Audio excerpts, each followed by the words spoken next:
It did. Okay, great. I'm not sure if you can see me, but my name is Jessa Kellogg. I'm the Public Works Inspector for the town of Kittery, and I manage the town's stormwater program. So I've invited Kristie Rabasca here tonight, who is our consultant from Integrated Environmental Engineering, to discuss yardscaping and how we can all be better neighbors for our natural environment. So I'll turn it over to you, Kristie. Great, thank you, Jessa. Yes, I'm an environmental engineer and a consultant and a part-time gardener when my work allows me to. In our 1-hour workshop, we are going to be discussing the yardscaping program. It's a Maine-based program.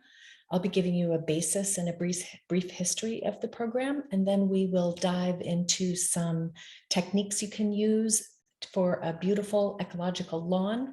And we will also talk about non-lawn areas, focusing on native plants. And this webinar is being recorded. If you have questions, please put them in the chat as we go, and we'll try to stop periodically to answer those questions and address them. But thank you all for coming. We appreciate your time tonight.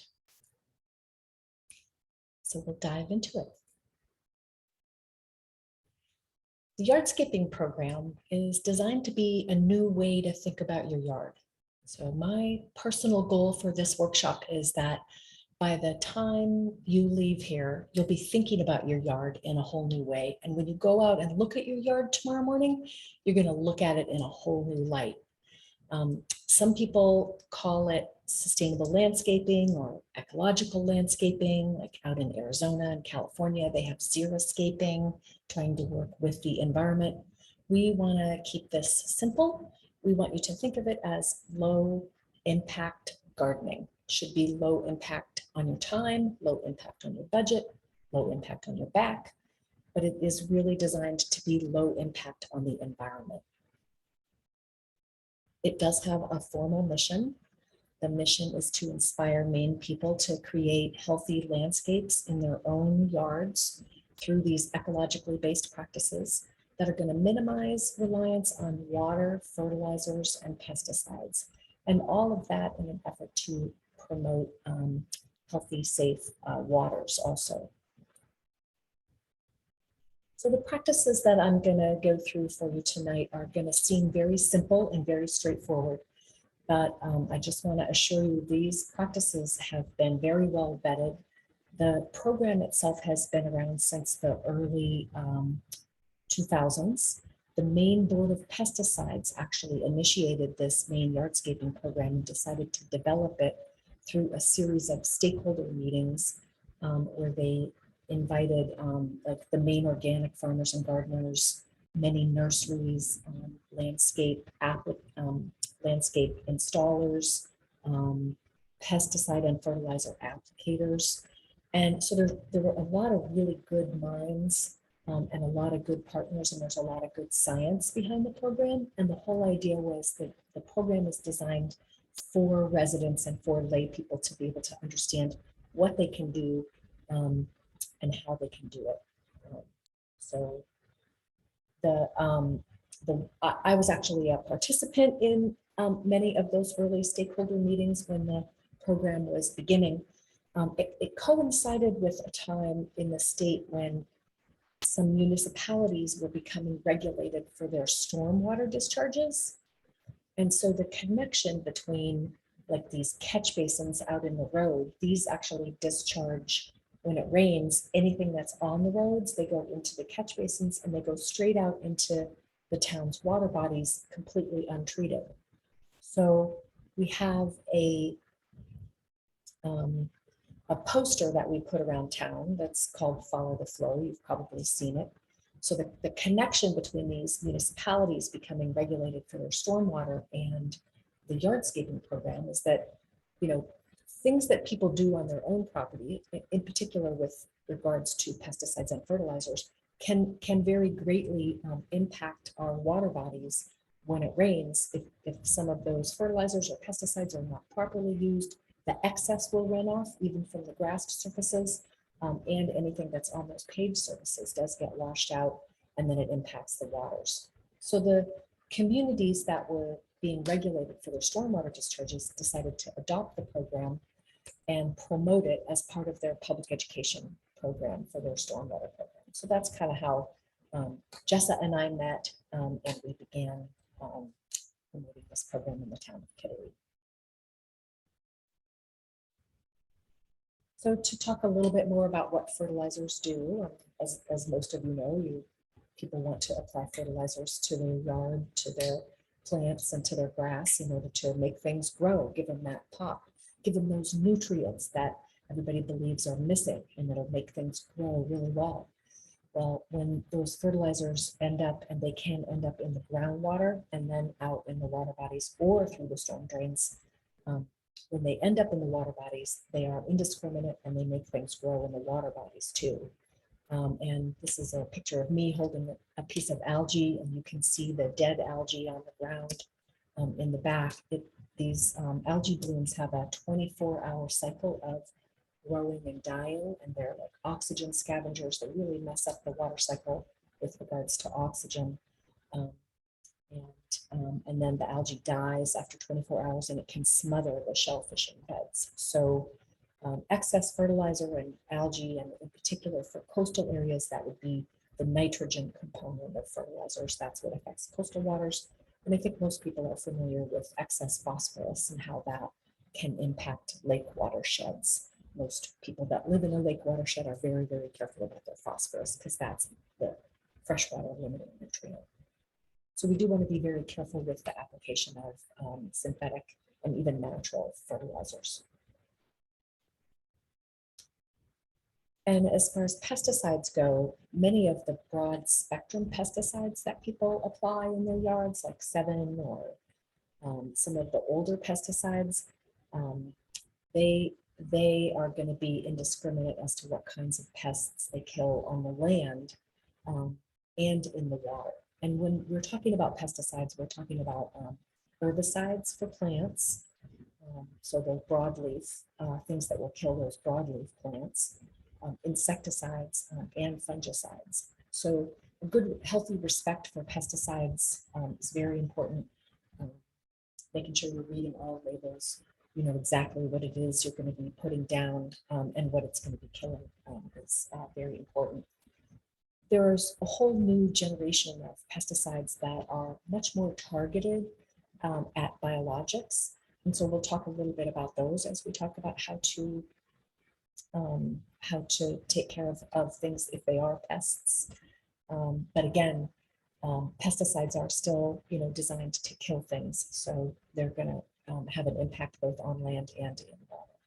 So we do want to be very careful with them all. There are some great organizations in the area that are doing a lot to protect waters. In the town of Kittery, you have the Save Kittery Water and the Spruce Creek Association. Spinney Creek is getting off the ground over in Elliott, the Great Works River, Salmon Falls River Collaborative. Some really great folks that are helping us to promote these programs, and we do try to do these presentations for them and with them in other locations.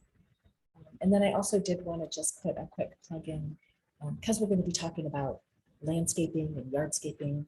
Everybody starts to think about compost, and that's a great way to provide a natural, recycled food to your lawn.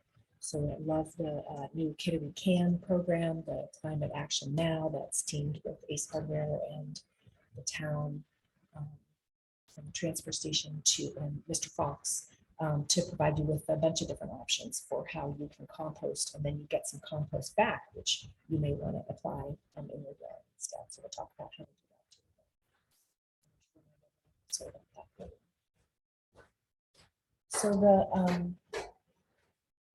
as I go through these slides, everything that I am going to be showing you and talking about today is available online, and I'll put my email in the chat box. And if you email me after the presentation, I can send you both a copy of my slides and a as well as a set of these links so that you can go and download your own information from them. So the Kittery, Maine Stormwater website has links also to these. So if you were to Google that, that's a page that Jessa manages. There's the Maine Board of Pesticides Yardscaping Program, which is also really great and has some very in-depth resources about pesticides and being careful with all those kinds of things. They have their yardscaping homepage. And then most of the materials that I'll show you are routine with the Cumberland County Soil and Water Conservation District. They also promote this program up in the Portland area, and they have these fact sheets that we have worked very carefully with them on. And so those are the fact sheets for the yardscaping program that I'll be showing you. So the Southern Maine Stormwater Working Group, we have a Facebook page. Those are the 5 towns that are regulated for their stormwater discharges down here in Southern York County. So we offer these programs. If you would like us to come do a presentation for you, we can do that. Also, if you email us or follow us on Facebook and message us. So, and then we do have handouts and information from the Maine Cooperative Extension and the New Hampshire Cooperative Extension. So many great resources, and we're trying to get them all to you kind of in an organized fashion here today. So I'll dive into it. So I have the yardscaping program. What is yardscaping is one of the first handouts. There are 7 steps listed on it, and we're actually going to go through all 7 of those steps, so I won't list them out now. And they're not really steps, they're more practices that you can pick and choose from once you understand them to see which ones might apply to you and your yard, because every yard is different. So the first one that we'll talk about is mowing better, taking care of the top part of your grass. So really the first thing you need to remember is kind of thinking back to 8th grade biology and photosynthesis and how green things take nutrients from the ground and sunlight. And the green is photosynthesis. It turns that into energy and plant growth. So when you're mowing better, you're keeping your grass at least 3 to 4 inches high, and you never want to cut more than a third of the blade off, because if you do, you're effectively starving your grass. It won't be able to make food for itself. So it needs enough of the green above ground that it can have a good, healthy, growth on it. Another thing to keep track of is making sure that you have sharp mower blades. It not only makes the mowing a little bit easier for you, but you're going to get a nice clean cut, and it's going to prevent if you don't have a nice sharp blade, then you're going to get a jaggedy cut on your grass, and it's going to take a lot longer to heal and make it more susceptible to disease. So that clean cut will minimize the potential for disease. Same thing, mowing it when dry. One of the reasons you don't want to mow your lawn when it's wet is not only because it, sometimes will kind of fall over and you won't get it all, and it won't look so great when you've mowed it, but when it's dry, you're going to also get that nice clean cut to minimize the disease. So there are a lot more practices on the handout than I ran through, but I'm just going to kind of give you a snippet from each of these different steps or each of these different practices. So the other one that I think is really important as far as mowing goes kind of leads us into our next ones, which is to make sure that when you're cutting it, it's perfectly fine to cut it high and then let it lie. Let those clippings lie in the ground. In Maine, nitrogen is one of the limiting nutrients, and when you're putting your clippings back into the ground, you're getting free nutrients back to your lawn. It's kind of like a free fertilizer and a natural fertilizer. And a lot of people do think that clippings cause thatch, but thatch is actually created from soil compaction and watering practices. Like if you're not watering deeply enough, you're going to start to get thatch. So the clippings themselves are not something that would cause thatch. So the second step or practice is that before you fertilize, before you just decide to go out and buy a bag of fertilizer and put it on your grass, you should really run a soil test. And both the University of New Hampshire and University of Maine Cooperative Extensions offer soil tests for pretty inexpensive pricing. You can test anytime. And we have some nice handouts that show you how to take the soil test, you know, dig 4 or 5 holes in your yard, mix a little bit in a bucket so you get kind of a good cross section of soil types. You only have to dig down a few inches into the lawn, and then you pretty much give them about a cup of soil. They'll mail you a box and a form to fill out, or you can download the form from their website and just put it in a plastic bag and mail it up to them. You want to fill out the form and make sure you let them know that you want it to be tested for lawn, you know, if that's the crop that you're going to be testing for, because lawn is kind of a crop. And then they'll send you back the soil testing, usually in just a couple of weeks, and it will tell you what kind of chemistry your soil has and might need for that particular crop. So the soil test kind of looks like this in the bottom right-hand corner here, and it will tell you if you need any fertilizer. Typically, when you're going to buy fertilizer, those numbers on the bag mean nitrogen, phosphorus, and potassium. So the first number of this particular fertilizer would be 10% nitrogen. We want you to only use a slow-release nitrogen. And in Maine, you typically don't need phosphorus or potassium. And in fact, I had my soil tested. I ran my soil test 2 years ago, and my soil test came back and told me that I was a little bit low on nitrogen, and that if I just left the clippings on the lawn, that should be sufficient to repopulate my grass with the nitrogen that it needed. So I thought that was great that they're promoting these more sustainable practices also. Some people get a little confused between the nutrients themselves, like the chemicals that you might want to add when they're thinking about liming. So lime, which is a white powdery solid, you really only want to apply when the pH of your soil is too acidic. So grass, like neutral is 6 to 7, as shown here on the slide. And grass likes to be around 5.5 to 6.5. And typically in Maine, our soils are a little bit more acidic than that. So some liming is usually a good idea. You can kind of do that any time of year. So we do have several handouts on how to lime and what to do, but also the soil test will tell you what you need. And it'll also tell you about organic matter. So lots of good information on those handouts for that. So kind of thinking about, you know, how to mow, you want to leave a lot of green so the grass can stay strong and photosynthesize, and then you'll get these nice strong roots. And then you'll be looking at your soil chemistry to see what the chemistry looks like. Do you have some nutrients or things that are missing for your lawn in particular? But you also want to think about, in step 3, you want to think about the physical structure of your soil. So the physical properties of it. So you want a soil that's not too compact, because grass actually grows in between the soil particles. It doesn't grow in soil, it grows in those little holes in between all the soil particles. And so if you have no holes for the roots to grow, then the grass is going to die off. So one of the things that aeration does is it makes these little holes. You get these big, the machines are fairly heavy. So this might be the one practice that's not too easy on your back.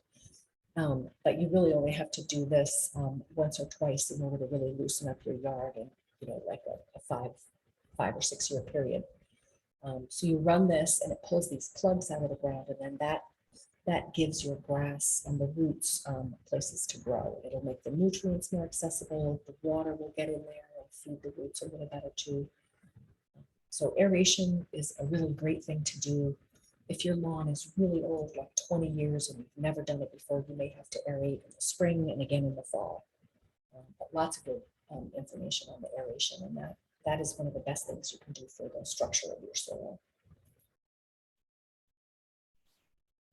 Right after aeration, we talked about the compost and the use of compost. One of the things you can also do to make your lawn look really nice, especially after aerating, is to just put a quarter of an inch of compost, like rake it out over either a bare spot or maybe a spot that has some weeds on it, to try to let the nutrients and the organic matter from the compost get down into the roots. It'll like loosely fill those little holes, and then as it rains, all the great nutrients will feed the roots directly. So that's a great way to give yourself a little bit of a boost in the spring and the summer. And it's really no need to do top dressing if your soil test comes back and it looks good.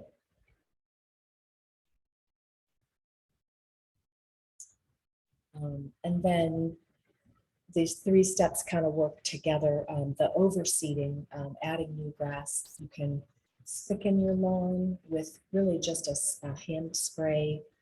If you have some bare spots or if you have some thin spots, just basically overseeding is just laying the grass seed out on the top of the lawn. I do like to mix a little compost in with it. I think that does help give the seed a little bit of a kickstart.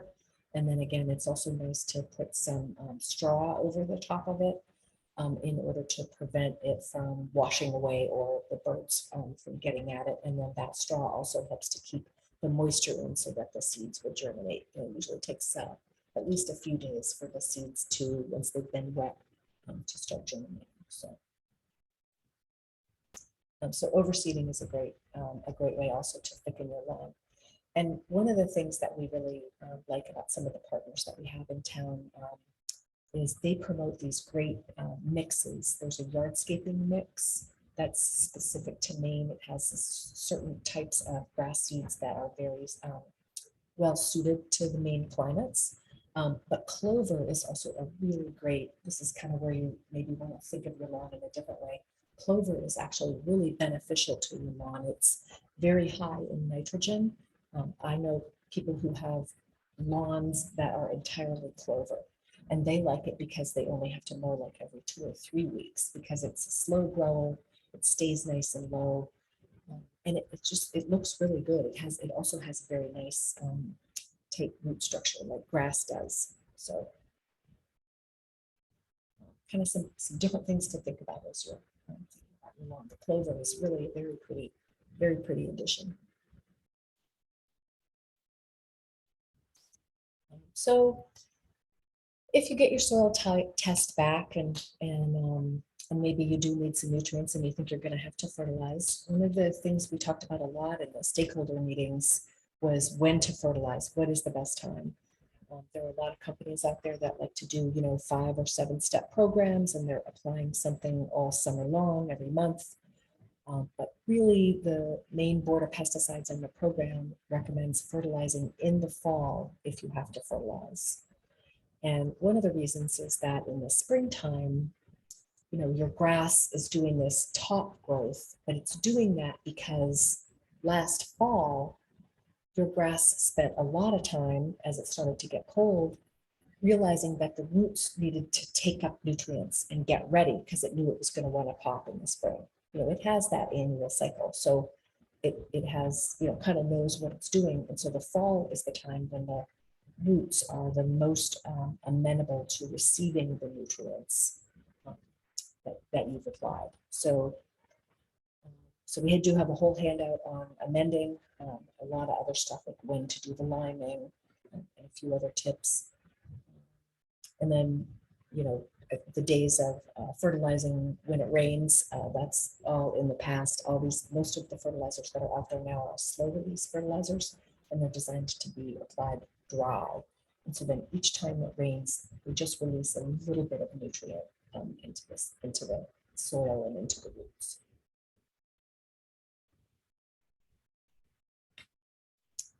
And we do also want to say, sometimes these soil tests can be a little daunting and look a little bit technical. They have gotten much better in recent years, but one of the great, all of the local folks are very helpful. And if you were to bring your soil test into the local hardware store or the nursery, they would definitely help you pick out the right kind of fertilizer or organic matter or lime, or whatever you needed, and help you understand what the application rate would be. So that's a great resource in town. So one of the things we do also want to remind you is on the fertilizer, more is not always better. So do just apply, what you need, because the excess of it will either run off or get pushed down into the water table and then discharge out by perching into water bodies. If you've done some over application, don't wash it down into the catch basins or into the street. Make sure that you're sweeping it up and reusing it. Fertilizer can be needed on the ground, but it really isn't great in the water bodies.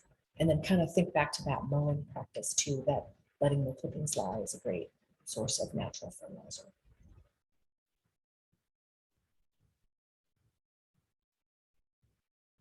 So we'll move on to talk about pests. We just have the 2 more steps. So I have several slides on pests. And the first thing we wanted to remind you about is that most of the bugs in the world are actually beneficial to even your ecosystem of your yard. They're not harming things unless you have a huge infestation. So we encourage people to, if you think you have a bug, watch it for a little while. See if it is actually doing any harm. Is it chowing down on the leaves? Is it really, taking over? And if you just have a few, you can pick them, trap them. There are quite a few new biological controls that are very targeted now. I'll talk about a couple of them in a minute. In particular, I had this guy. I don't know if you can see him, but his head here and his body. This was a tomato hornworm on my tomato plant.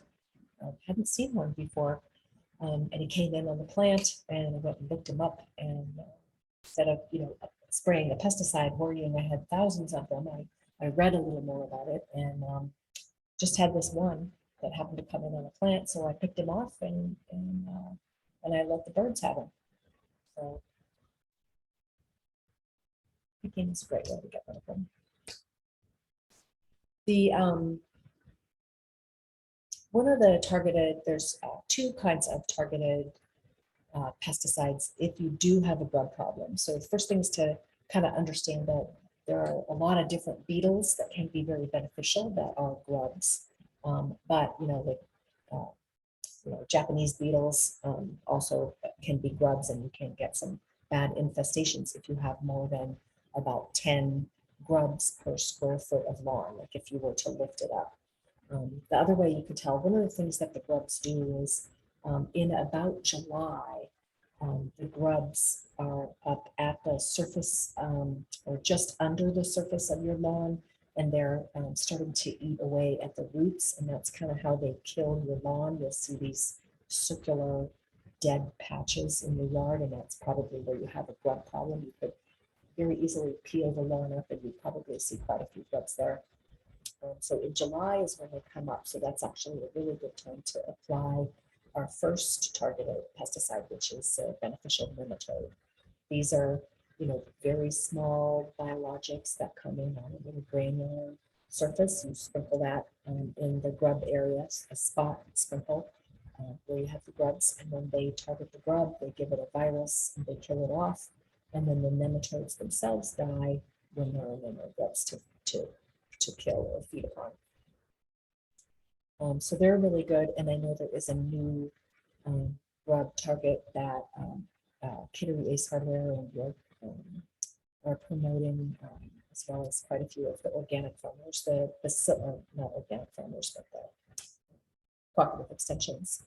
The Bacillus thuringiensis Galleria is also a very targeted grub. It will also target just a grub and kill that off. So we do have a whole handout on those. We have a great handout on ants, and ants are actually a very natural part of your lawn. They provide great aeration when they're in your yard. And they are also food for the birds. So if you're throwing pesticides out to get rid of, just your normal black ants or your small red ones, You should remember that most of the pesticides are also bioaccumulative. So as soon as you've put a pesticide down on a bug, like an ant, then the bird comes and eats it, and the bird is ingesting that pesticide also. So do need to be very careful with pesticides. So ants naturally occurring, they can be beneficial. Lots of people, if you have peonies, which I know are not a native, if you have peonies, the ants do actually, they eat the nectar off of the blooms and they help them bloom a little more readily, loosen that bloom up. And my favorite treatment from this handout that we have is cornmeal. I know we do talk a little bit about the diatomaceous earth, but that can be really dirty. But I have an unmortared sidewalk, front sidewalk, and I will get, every once in a while, I will get an anthill that will pop up in the middle of my sidewalk, and I really don't like them in my sidewalk. So they're fine in the yard, but don't want them in my sidewalk. So I sprinkle a little cornmeal, and the ants just flock to it. It's like sugar for them, and they eat it, and it makes them drink. It makes them very, very thirsty, and they drink so much that they end up exploding. And enough of them do that they decide to move off, and they typically will move off within a day or two. So the cornmeal is, I highly recommend it, and any brand at all is great. A couple of great tips there. We have two very nice handouts, one on mosquitoes, and then the next one I'll talk about is ticks. So again, there's a beneficial nematode. The Bacillus thuringiensis has another separate species. We talked about that for grubs. There's another more targeted species that will help to keep the mosquitoes down in your yard. But our handout also talks about really the development stage. Like, you need to have stagnant water around for at least 2 days before the mosquito larva will start to hatch. So if you can keep standing water down, if you can even just keep some movement. I've seen people put even little wind-up toys like in a stagnant water area to just kind of disturb the water. And what happens is that the mosquitoes larvae that they've laid, they'll just sink to the bottom and die, just with the action of the water. So that's why you always see mosquitoes around stagnant water, but not in moving water, because they can't swim. And then we do talk in the handout about all of the other basic things, the candles, clothes, screens, those kinds of things. So this nice handout on mosquitoes. And then ticks, ticks have moved into Maine quite a few years ago. The deer tick, the very small one, is the one that causes 95% of the Lyme disease. Several other diseases that we want to be careful of, both with relationship to mosquitoes and to ticks. So you do want to be careful and try to not have them in the areas that you want to enjoy outside. And so one of our suggestions on the tick management program would be, and as you'll see in the graphic at the bottom of this, there's a brown, like a 3-foot barrier between the vegetated areas and the grassed areas. And one of the things that happens with ticks is they like to jump off or attach to their host, mainly in that transition area from an open area into a brushy area. So if you can keep a good segregation between the areas that you're enjoying and the more thickly vegetated woody areas, that's a good way to do tick prevention. And then also, as you're picking your plants, plant some of the native species that deer do not like. So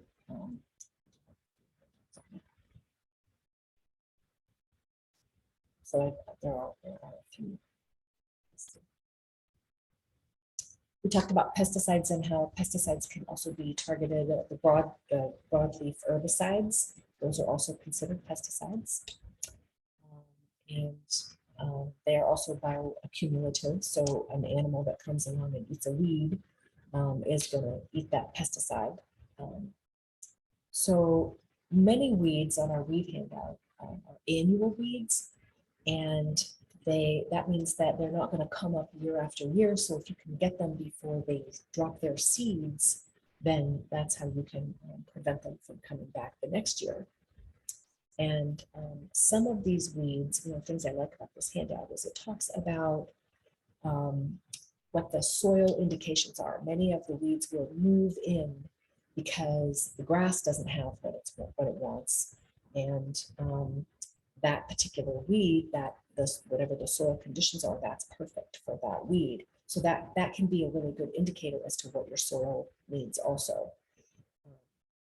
People started putting lawns in hundreds of years ago because it has such a nice, when it's healthy and growing thickly and growing well, it has such a nice root structure that it will naturally prevent weeds from growing.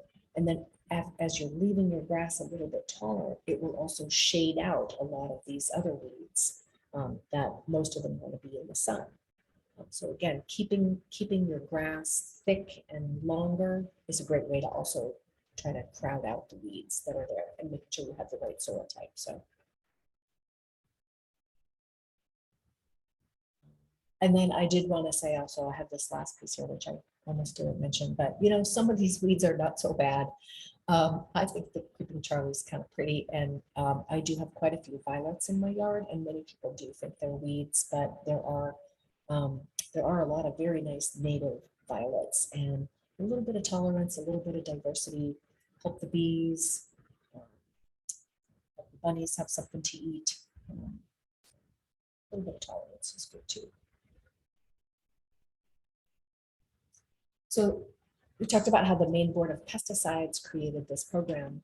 Their motto is think first, spray last. They really do want people to minimize their use of pesticides. They're around to track who puts pesticides out, how much, and make sure that people understand the risks associated with pesticides. So think first, spray last, great motto. Also think about just spot treating an area if you really do have to do some spot treatment. Following all of the label precautions and really understanding what it is that you're putting out if you have to put something out. Some of the ant things that I talked about, I know there are European fire ants that are very invasive, carpenter ants, some of the ant tricks, sometimes you do have to use a chemical pesticide, so just be careful with it.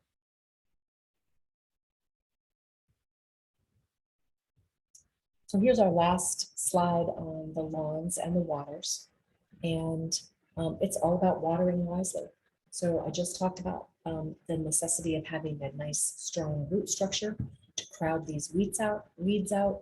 And so the amount of water that you need to create that nice, strong root structure and give the grass enough water that it can do its photosynthesis and stay healthy is really 1 to 1.5 inches of water per week from May to October. One of the easiest ways you can tell if you're watering enough, if you don't have a rain gauge, is to just set out a tin can, and when you get that 1.5 inches of water in it, you're done. You can do it all in one fell swoop. It is okay to let your grass go dormant in the summer. Many people do and don't like to water, which is totally fine. You may have a little bit more of a battle with your weeds, but it is perfectly acceptable to do, especially if they're violets or something that you really like.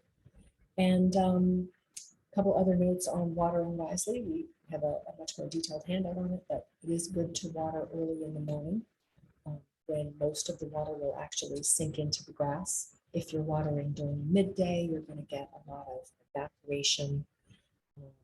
And if you're watering in the evening, you may be promoting fungal growth. We usually have nice cool nights here, so watering in the heat of the afternoon and then letting it kind of sit if it hasn't percolated, you can get some fungal growth.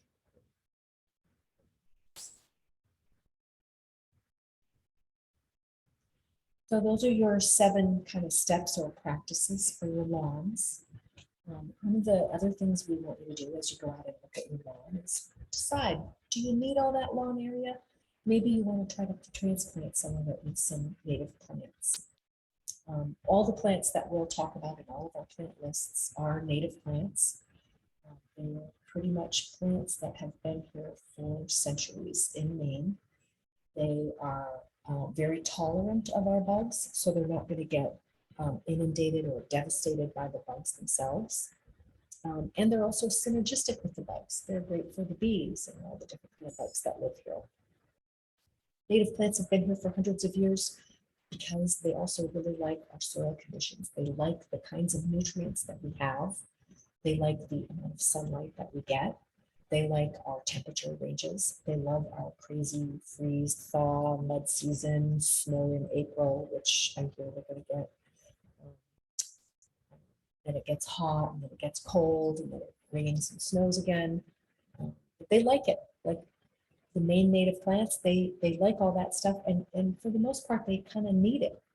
And what ends up happening when you have a lot of native plants in your yard is that you're going to get a more diverse ecoculture also. You're going to get more diverse bugs, and you're going to get a lot more birds. And it's just kind of good all around. You're not going to get, the ecosystem will be more in balance with the native species. So we really can't speak highly enough about the benefits of the native plants. So this graphic, I love this graphic. It's one that I remind myself of all the time when I go out and look at my lawn and see a little area that I got a little crazy about. And so this is from Edgewood College. And if you look at this first picture on the left-hand side, you can just envision the lawns people there trying to mow this soppy, wet area, trying to get grass to grow, fighting it, having a lot of trouble, never making it work. So don't fight it anymore. Try to just go with it. And they decided to plant some native plants in it that like to have their feet wet all the time. So they call it a rain garden now. It has a formal name in the stormwater world. And so these plants are going to thrive, and you have a nice, new, beautiful feature. They even put some stepping stones through for walkways for a cut through. But just to, start to think a little bit differently. If the grass isn't growing somewhere, it may never grow there. And you may need to just really think about putting something else there. So we do have two really nice handouts for rain gardens. So all of the plants here like to have their feet wet and keep their feet wet, but they can also tolerate some drought because it's not always rainy and wet in every area. So we do have a sunny rain garden list, and in Maine we have quite a few trees. So a shady rain garden list also. And then the graphic in it, it doesn't always have to be round. It can be a wiggly S shape or whatever shape you have or need or want. But this graphic kind of shows you for the different plants approximately how big they will be in relationship to one another, as well as the narrative and the descriptions, kind of when the blooms come out. So those are two really great handouts. And again, those are all native plants. And then we have like a 7 or 8 page native plant list that is, the graphics are just beautiful on this. Cumberland County Soil and Water Conservation District did a great job with this handout. It is trees, it's organized by height too, which I really like. So the small shrubs are all one big section with pictures and information about whether it likes sun or shade, and how much water it likes and how tall it's going to get and when it blooms, if it blooms. That's another really fabulous handout set of ideas for non-lawn areas. And then these two handouts are kind of like these carved out separately also, so we keep these available to everybody. One is a set of ground covers. These are all fabulous and really pretty ground covers. So the wintergreen, Pachysandra, sweet woodruff, bunchberry, and lily of the valley are all really, really great. And then moss, I actually have a whole book on moss. There are people who are doing some pretty serious yardscaping and landscaping with moss now. A lot of people think of it as a weed. It is typically going to grow where grass will not. And some moss likes sun and some moss likes shade, believe it or not, and it will propagate. And moss loves to be walked on too. So While I think many people have been fighting moss in their lawns, we want to start thinking about embracing it because it's really a great, it's just a great, wonderful Maine native surface.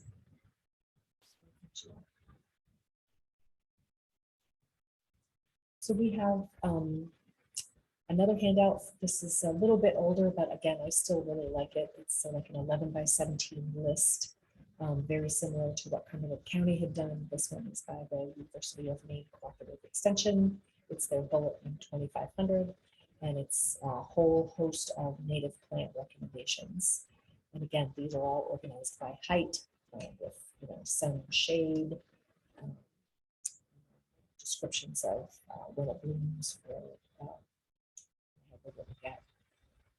but I also like this handout too because they do talk about invasive species, and they have some nice lists of plants that you should really avoid because they are very aggressive here in Maine and can really take over.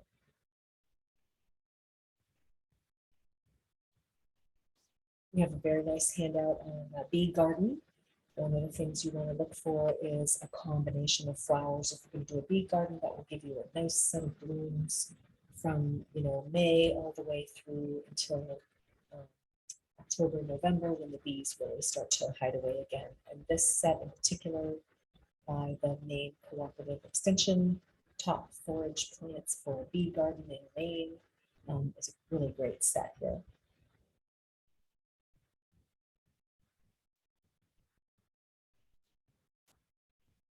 We have also done some partnerships with the Maine Wild Seed Project, and Heather Cargo is the founder of the Wild Seed Project, and her goal is to return Maine plants to the Maine landscape. And she actually sells the native seeds and promotes having people. It's a very unique program. She promotes having people start to seed things even in October and November. When you think about it, most plants are growing and then they develop their seed pods. And then if you don't mow them down, if you have a meadow, they would drop their seed pods in the fall, and then those seeds would stay there and they would live through a crazy freeze thaw, winter, whatever. And as that happens, many of the seeds that she cultivates and promotes need that freeze thaw in order to loosen the husks and get some contact with the soil and be able to absorb some water. So she actually promotes doing planting even in October, November, and January, setting things out. So she's got a really unique perspective on some native plants. And if you ever see her doing a talk somewhere, I would highly recommend checking it out. She has a great website too, and they have all kinds of Q&A sessions and programs all around the state. And then here in Kittery, a couple of folks that have been to some of my workshops, like Gail Turner, have completely wilded their front yard, which is just lovely. And they have blooms all throughout the spring, summer, and fall. It looks wonderful, and we do have a very nice handout on how to do a wildflower meadow. And I love this picture on the right-hand side where you can see a little bit of a path, a walking path in between, wide enough again that you won't be, contacting ticks or whatever. But it's a great, really pretty way to do some very naturalized native landscaping that will help.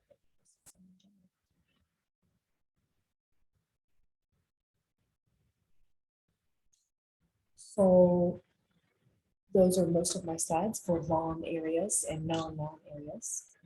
So as a wrap up, just to remind you, we talked about yardscaping and going out and looking at your lawn in a new way, maybe not fighting those areas that you're not so happy with anymore, but trying to figure out what else might go there that would look good in a different way. And hopefully that will result in low impact gardening for you.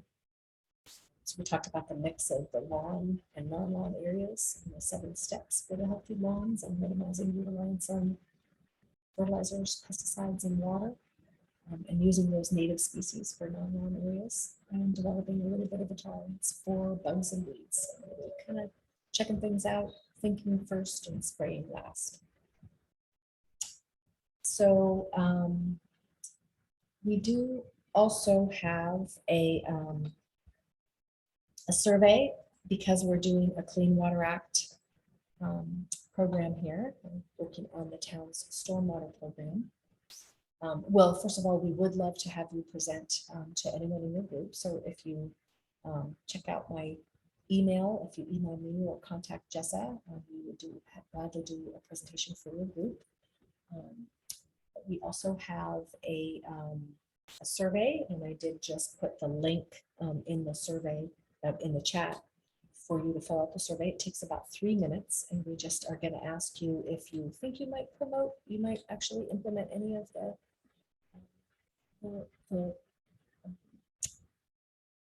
steps that we have outlined here today, or the recommendations that we've made. And then we would also like to contact you in 6 months and see if you have implemented any of the tips or practices that we ran through today. So, and we'll leave you with this final thought here. Thank you for your neighborhood concern about the yard, but we've gone green. So do think of your yard in a completely different way. A lot of texture, a lot of diversity is a good thing, and it means it's healthy for the environment. And that iridescent lawn with no weeds and nothing but pure grass, that is very likely have quite a few chemicals on it. And we want people to start thinking about their yards. Definitely a different thing. I want to thank you for your time today, and I'll stop the recording now and we'll go to questions.